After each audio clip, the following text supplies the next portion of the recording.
Happy Sunday. Had a great workout yesterday, a great ride. My feel is starting to come back on the board.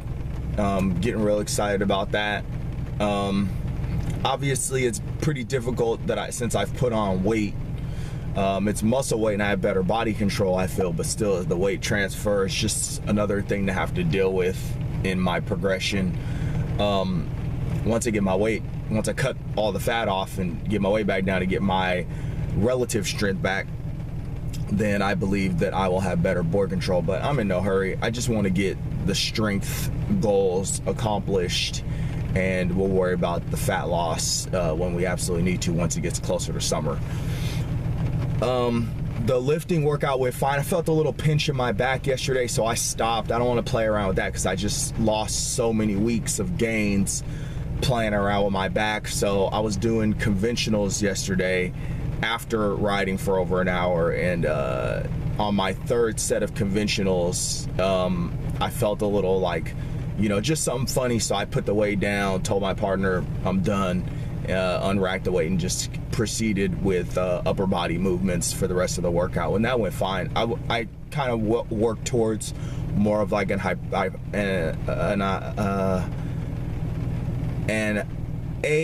hypertrophy more style exercise for the shoulders. Did some lateral raises, and I think I did upright rows, but I did the upright rows heavy. I actually went heavier on the upright rows than I've gone since I started back doing upright rows. So that was nice to me. It was nice to hit a nice little PR, but I wouldn't really consider it a PR, life wise. It's just a PR for my most recent journey back to getting my original strength numbers that I've had in the past.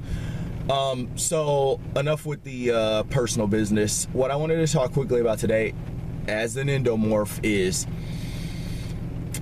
if you're going to eat bread, you really need to focus on what the research says about eating 100% wheat bread. Don't go astray from that. I feel, and this is stuff that's worked for me, that I tend to have less chances of spillover or high insulin spikes if I stick to the corn tortillas and the 100% or close to 100% wheat bread.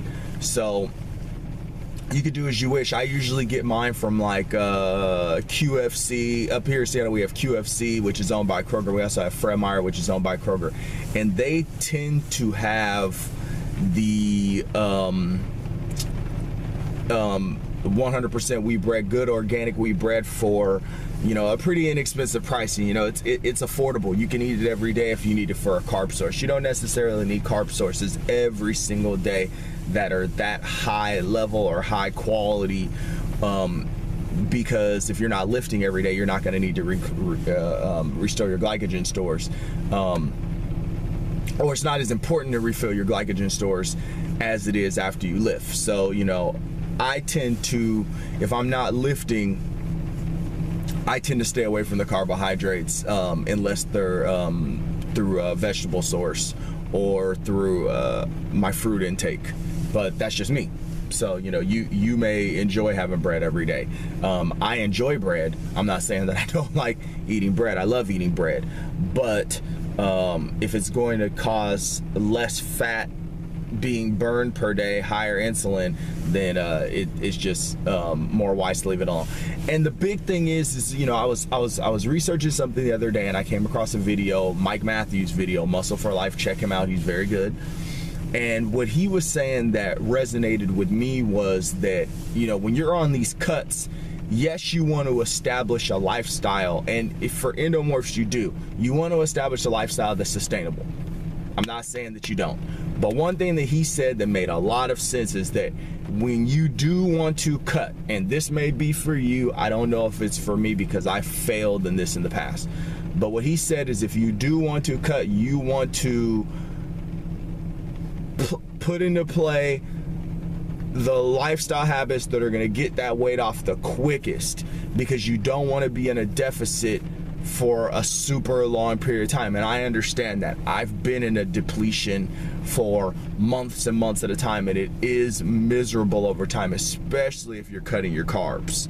So give that some thought, you know, and like I always say, man, read up on this stuff all, you know, on your own. Read up on everything on your own. Don't take my word for anything. Read everything you can get your hands on, because that's the only way that you're going to come up with what is going to work for you. This is just ideas. Just like when I crack open a book, you know, I'm reading those books, they're just ideas. I have to, you know, extract whatever it is that is going to work for me. You know, if I'm on that road and I'm serious enough, I will find my way. But my way is not the other person or this person or that person. That's not, you know, that doesn't mean it's going to work for them. Everyone's habits are different. Everyone's lifestyle is different. Everyone's family surroundings and friends, all that stuff is going to play a key in you being able to cut fat and keep it off long term. Happy Sunday.